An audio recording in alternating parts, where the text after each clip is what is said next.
नेपाल में भारी बवाल और एक गहरा सागर मंथन हो रहा है। अपने निजी स्वार्थ के लिए जो है पॉलिटिशियंस इकट्ठे होते हैं, पैसे बनाने के लालच में वो सरकारें बनाते हैं, गिराते हैं, फिर नहीं बनाते हैं। काया पलट मुझे लगता है कुछ होके रहेगी।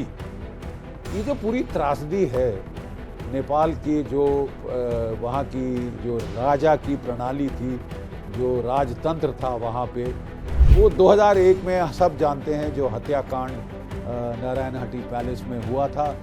तत्कालीन कांग्रेस सरकार ने इसका पूरा फायदा उठाया और सन 2006 और 2008 के बीच उन्होंने नेपाल का तख्ता पलट कर दिया, वहाँ राजा का तख्ता पलट कर दिया, क्योंकि उस वक़्त उनको शक था कि वो बहुत ही प्रो चाइना टेंडेंसी दिखा रहे हैं। यहाँ के लेफ्टिस्ट तमाशबीन थे, ये सब पहुँचे हुए थे नेपाल में कि नेपाल हिंदू किंगडम क्यों है ऐसा। सबको ये चीज़ चुभ रही थी, लेफ्टिस्ट को, सेकुलर्स को, कि हिंदू किंगडम क्यों है नेपाल के। राजीव गांधी अपनी श्रीमती सोनिया गांधी जी के साथ वो गए थे नेपाल। वहाँ वो पशुपतिनाथ के दर्शन करने गए तो जो वहाँ के जो प्रीस्ट थे उन्होंने साफ मना कर दिया कि सोनिया गांधी वो अंदर नहीं आ सकती। खबरें फैल रही हैं कि साहब कितने सारे लीडर माओइस्ट जो हैं वो हनी ट्रैप हो चुके हैं। चीन ने अपनी औरतें भेज के इनको हनी ट्रैप कर लिया है, कंट्रोल में है इनके। और आई एम सॉरी, उपद्रव और वहाँ पे केओस मुझे तो बढ़ता लगेगा। ये एक ऐसी मूवमेंट नहीं है, ये जेन्युइन पीपल्स मूवमेंट है। ये बड़ी भावनाएं हैं लोगों की, बहुत जेन्युइन फॉर चेंज। नेपाल में भारी बवाल और एक गहरा सागर मंथन हो रहा है, चर्न है नेपाल के अंदर। और वहाँ के जो लोग हैं वो वहाँ की प्रजातांत्रिक प्रणाली से सख्त नाराज। पिछले 17 सालों में 13 सरकारें बदल चुकी हैं। आए दिन तख्ता पलट होता है, आया राम और गया राम का माहौल है। अपने निजी स्वार्थ के लिए जो है पॉलिटिशियंस इकट्ठे होते हैं, पैसे बनाने के लालच में वो सरकारें बनाते हैं, गिराते हैं, फिर नहीं बनाते हैं, फिर दूसरी तीसरी सरकार आती है। कोई सरकार पिछले 17 सालों में अपने 5 साल का टर्म पूरा नहीं कर सकी। इससे there is lack of policy continuity, कोई इकोनॉमिक डेवलपमेंट नहीं हो पा रही। और सोने पे सुहागा ऊपर से है साहब करप्शन। ये जो माओइस्ट थे इन्होंने रूफटॉप से चढ़ के बखान किया था कि साहब हम जो है करप्शन ख़त्म कर देंगे, हम तो बड़ी प्योर संस्था लाएंगे। जितनी करप्शन इनके आने के बाद हुई है वो तो साहब हैरान कर देने वाली है। तंग आ गए हैं लोग और इसलिए वो सड़कों पे उतर आए हैं साहब। ना जॉब्स मिल रही हैं, 12% आपका अनएम्प्लॉयमेंट लेवल है। बच्चों के पास कोई चारा नहीं सिवाय वो देश छोड़ के जाएं। पहले तो वो भारत की फ़ौज में आ जाया करते थे, अब वो अग्नि वीर स्कीम जब से शुरू हुई है उन्होंने भारत की फ़ौज में आना भी बंद कर दिया है, क्योंकि 4 साल की वो टेम्परेरी जॉब नहीं, पक्की नौकरी चाहते हैं। तो वहाँ तो साहब बहुत ही आक्रोश है। मतलब ये आक्रोश अब कोई भी सेंस कर सकता है जो काठमांडू की गलियों में कैमरा लेके घूमे, माइक लेके घूमे। हमारे पत्रकार बंधु वहाँ जा रहे हैं और वहाँ का जो आक्रोश है, it is palpable, it is crystal clear कि साहब अब जो है सतह के नीचे बहुत कुछ मागमा उबल रहा है। और मैं नहीं समझता कि ये आती जाती लहर है, ये थोड़े दिनों में ख़त्म हो जाएगी और we'll go back to things as usual. आया राम गया राम अपना खेल खेलते रहेंगे नेपाल में। मैं नहीं समझता ऐसा होने वाला है। द चर्न दिस टाइम बहुत गहरा है, बहुत डीप है और काया पलट मुझे लगता है कुछ होके रहेगी। ये जो पूरी त्रासदी है नेपाल की, जो वहाँ की जो राजा की प्रणाली थी, जो राजतंत्र था वहाँ पे, वो 2001 में सब जानते हैं जो हत्याकांड नारायणहट्टी पैलेस में हुआ था। तत्कालीन जो राजकुमार थे उनको बड़ा आक्रोश था कि उन्हें उस लड़की से विवाह करने का आज्ञा अनुमति नहीं मिल रही जिसको वो चाहता था। और ऐसे वो उसने आके AK-47 ली और अपने समस्त परिवार की बड़ी क्रूर औस्ताद से और निर्मम हत्या करी। किंग वीरेंद्र शाह बेचारे और उनका जो समस्त परिवार, रानी साहिबा, सब वहाँ पे उसने जो है जान से मार डाले। और इसके चलते फिर उसने अपने आप को भी शूट कर लिया था, जैसे सब जानते हैं। तो इसके चलते जो नेपाल की ट्रेडिशनल मोनार्की थी, जो कि सदियों पुरानी एक इंस्टीट्यूशन थी, जो कि नेपाल की से आइडेंटिफाइड थी, कि किंगशिप को वो आइडेंटिफाई करते थे, और जो हिंदू राष्ट्र था उसमें जो राजा था उसे विष्णु का 10वां अवतार माना जाता था। तो जो भी कंटिन्यूटी थी, कल्चरल स्टेबिलिटी थी नेपाल के अंदर, वो राजा की जो इंस्टीट्यूशन है उसके ऊपर केंद्रित थी। लेकिन इस जो हत्याकांड ने क्वाइट ऑब्वियसली लोगों को बहुत पुट ऑफ कर दिया। तत्कालीन कांग्रेस सरकार ने इसका पूरा फायदा उठाया और सन 2006 और 2008 के बीच उन्होंने नेपाल का तख्ता पलट कर दिया, वहाँ राजा का तख्ता पलट कर दिया, क्योंकि उस वक़्त उनको शक था कि वो बहुत ही प्रो चाइना टेंडेंसी दिखा रहे हैं। अरे साहब, प्रो चाइना तो आपने उनको धकेला चीन के खेमे के अंदर। वहाँ पे माओइस्ट इंसर्जेंसी हो रही थी जिसको आप सपोर्ट दे रहे थे साहब। हद है। जिस माओइस्ट से आप अब अभी भी अपने देश में लड़ रहे हैं, आप जाके उसको दूसरे देश में सपोर्ट करें। और आप समझते हैं कि कम्युनिस्ट चीन के सक्के नहीं होंगे, आपके सक्के होंगे। हमारे सीताराम येचुरी साहब कम्युनिस्ट, ये जो पूरा लेफ्टिस्ट कबाल था, ये जाके कैंप लगा के बैठा हुआ था वहाँ पे। और जेएनयू के जो सारे के सारे यहाँ के लेफ्टिस्ट तमाशबीन थे, ये सब पहुँचे हुए थे नेपाल में कि नेपाल हिंदू किंगडम क्यों है साहब। सबको ये चीज़ चुभ रही थी, लेफ्टिस्ट को, सेकुलर्स को, कि हिंदू किंगडम क्यों है नेपाल के अंदर। और वो हिंदू किंगडम को इन्होंने धराशायी करके छोड़ा, हटा के छोड़ा साहब। सांस नहीं लिया जब तक कि वो नेपाल में हिंदू राष्ट्र समाप्त नहीं किया। क्या अचीवमेंट है साहब। और कम्युनिस्ट बिठाए, एथीस्ट, कम्युनिस्ट, नास्तिक, उनको बिठाया। और वो नेचुरली अब वो चीन की चमचागिरी कर रहे हैं, चीन के साथ मिलके आपको ठेंगा दिखा रहे हैं, भारत के साथ अंट संट हरकतें कर रहे हैं, बॉर्डर डिस्प्यूट्स बनाने की कोशिश कर रहे हैं। ये तो सेल्फ गोल था साहब, 100% सेल्फ गोल था। इसके पीछे भी साहब एक कहानी है। राजीव गांधी अपनी श्रीमती सोनिया गांधी जी के साथ वो गए थे नेपाल। वहाँ वो पशुपतिनाथ के दर्शन करने गए, तो जो वहाँ के जो प्रीस्ट थे उन्होंने साफ मना कर दिया कि सोनिया गांधी वो अंदर नहीं आ सकती, वो क्रिश्चियन हैं, वो बीफ खाती हैं, वो ये है वो है वगैरह वगैरह, और वो आ नहीं सकती, ये प्रथा है और हम प्रथा को तोड़ नहीं सकते। बहुत नाराज हुए राजीव गांधी, राजा को बोला कि नहीं, इनको बोलो कि वो आएगी अंदर। तो उन्होंने हाथ जोड़ के बोल दिया कि मैं उल्लंघन नहीं कर सकता प्रथा का, और जो कि कल्चरल जो कि प्रैक्टिसेस हैं उनका मैं नहीं कर सकता।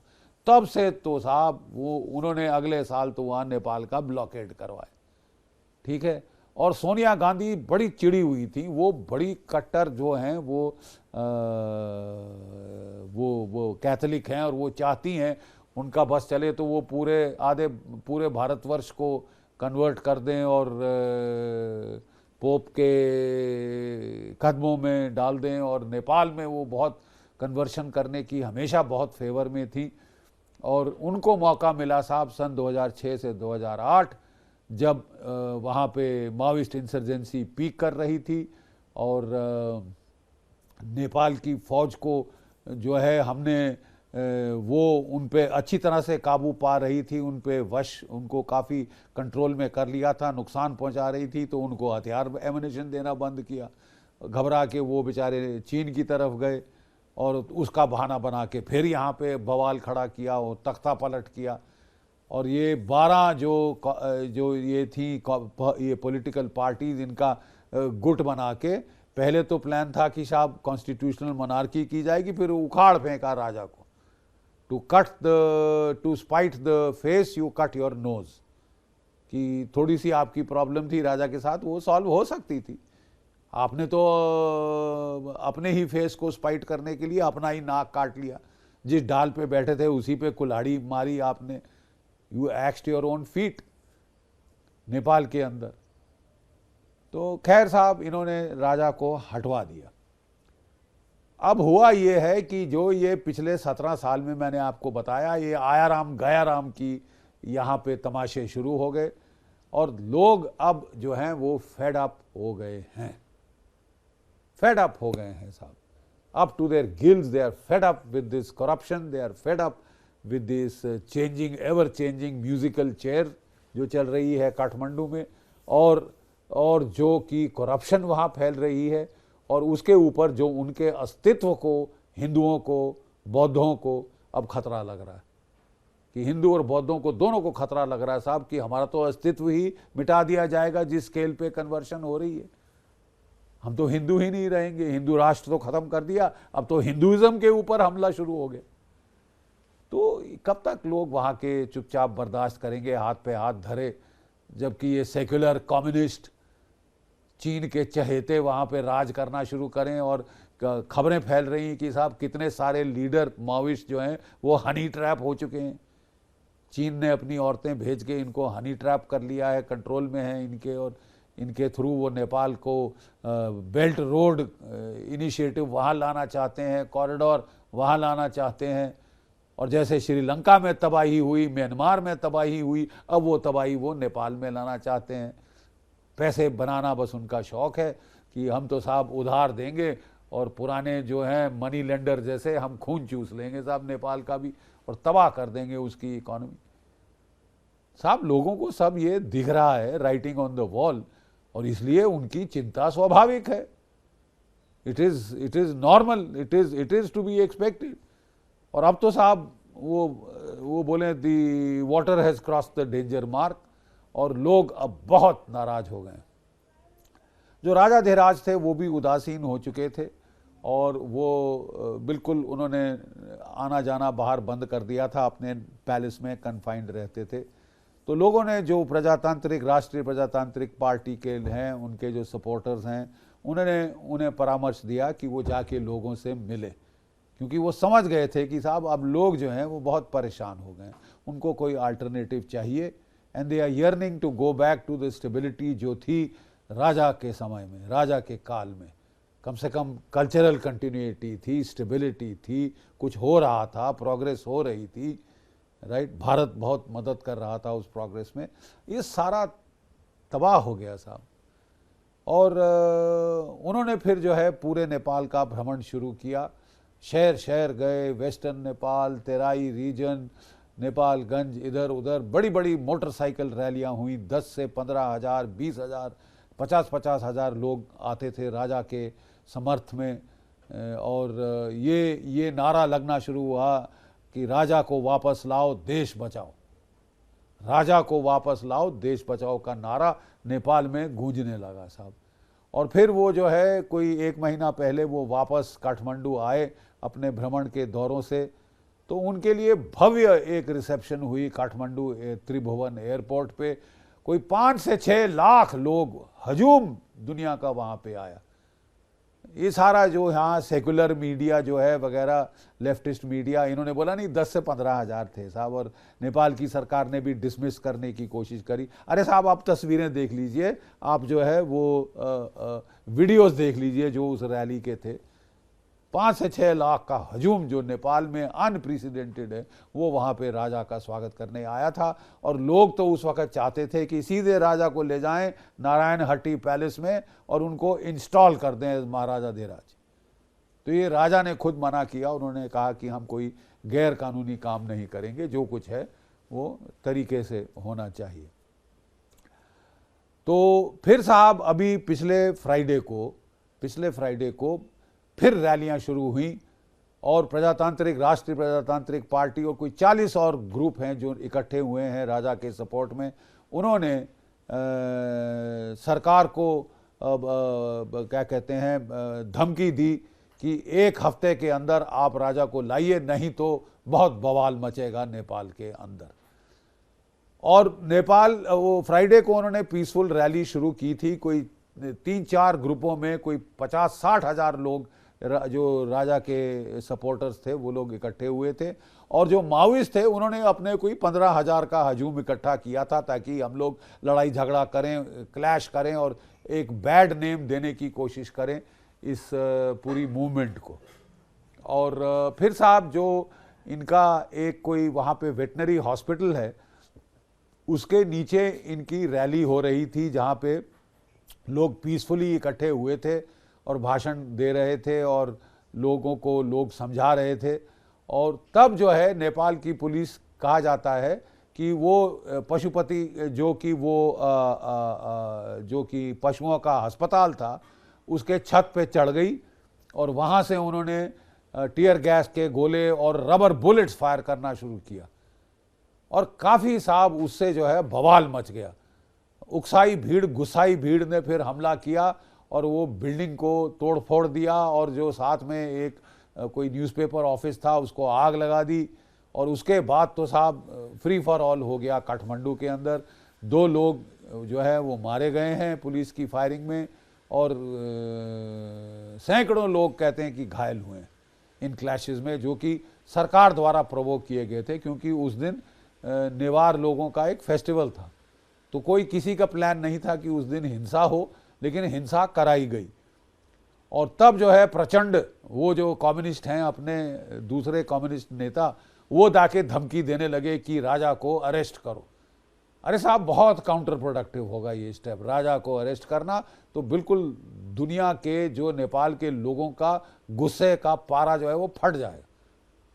काफ़ी सहन कर लिया उन लोगों ने भी। अब आप जो है अपने आप को बड़े सेकुलर बना के, हिंदू राष्ट्र नष्ट करके आप बड़ा अपने आप को 30 मार्खा समझ रहे हैं, तो ये अब आपको ये महंगा पड़ सकता है सौदा लेने के देने का। राजा की जो सिक्योरिटी डिटेल है 25-26 हुआ करती थी, घटा के 9 कर दी गई है। और भी बहुत प्रजातांत्रिक पार्टी के लोगों को अरेस्ट किया है, लीडरों को अरेस्ट वहाँ पे किया है। और अब वो अगर समझते हैं कि वो वायलेंस से रिप्रेस कर पड़ेंगे, मेरे ख्याल में ये भारी भूल है। So where is Nepal headed?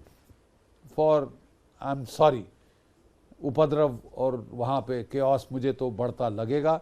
ये एक ऐसी मूवमेंट नहीं है, ये जेन्युइन पीपल्स मूवमेंट है। ये बड़ी भावनाएं हैं लोगों की, बहुत जेन्युइन फॉर चेंज। और आप इसको मार पीट के और गोलियां चला के आप उसको कुचल नहीं सकते। बहुत लोगों ने कुचलने की कोशिश की है जनता की आवाज़, और हमेशा वो जो है नाकामयाब रहे हैं, उनका अंत ही हुआ है। तो मेरा ख्याल तो ये है कि इनको जो है शांतिपूर्व ये मसला सुलझाना चाहिए। चाहे तो कोई something has to be worked out, चाहे आप रेफरेंडम कराएं नेपाल के अंदर मोनार्की के इशू के ऊपर, ताकि दूध का दूध पानी का पानी हो जाए, या कुछ भी करें, लेकिन एक पीसफुल वे इज़ प्रेफरेबल कि आप जो है जनता की भावनाओं को समझें, उनसे बातचीत करें और कोई मसाइल, कोई हल ढूंढें। ये जो मौजूदा प्रणाली है ये टिक नहीं सकती। आया राम गया राम, म्यूजिकल चेयर, कोई सरकार अपना कार्यकाल पूरा नहीं कर पा रही।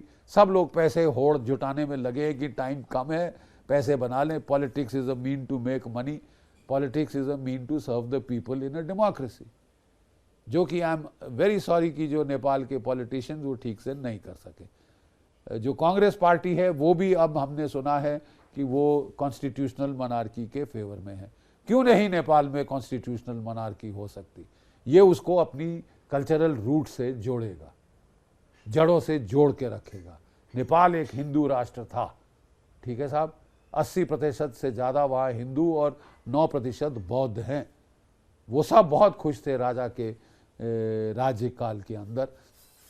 तो वापस कोई हमको कॉन्स्टिट्यूशनल मोनार्की की तरफ जाना अनिवार्य होगा।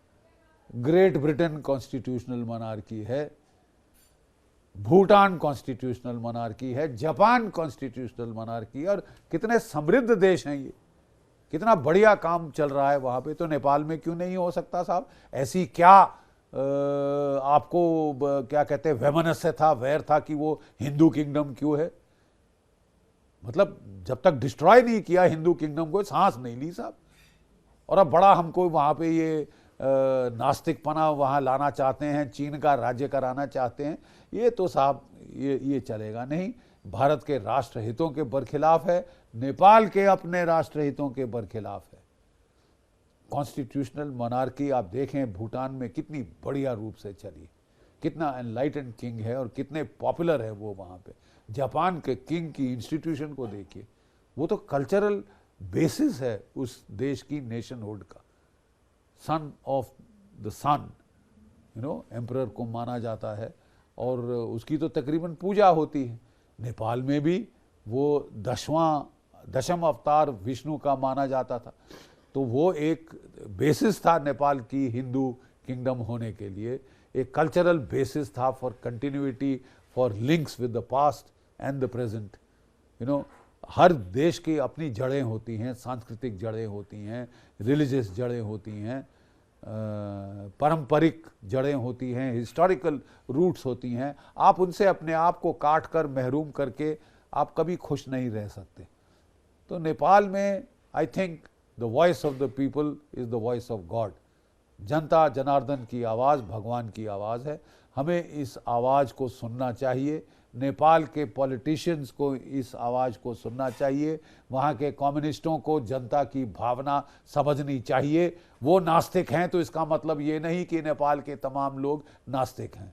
नेपाल के 80% लोग जो है वो हिंदू हैं और 9% बौद्ध हैं, और वो अपना धर्म के साथ लगाव रखना चाहते हैं। आपकी तरह नास्तिक और लुटेरे और करप्ट लोग नहीं बनना चाहते, जिनका पैसे के सिवाय और कोई धर्म नहीं। और वो अपने आप को चीन को जो बेच रहे हैं, चीन के इशारों पे कठपुतली बनना चाहते हैं, नेपाल को बनाना चाहते हैं, ये तो ज़्यादा देर नहीं चलेगा। मेरी उम्मीद है कि शांतिपूर्ण कोई हल हो, ताकि नेपाल में वो व्यवस्था आए जो कि लोग रियली चाहते हैं। जय भारत, जय हिंद।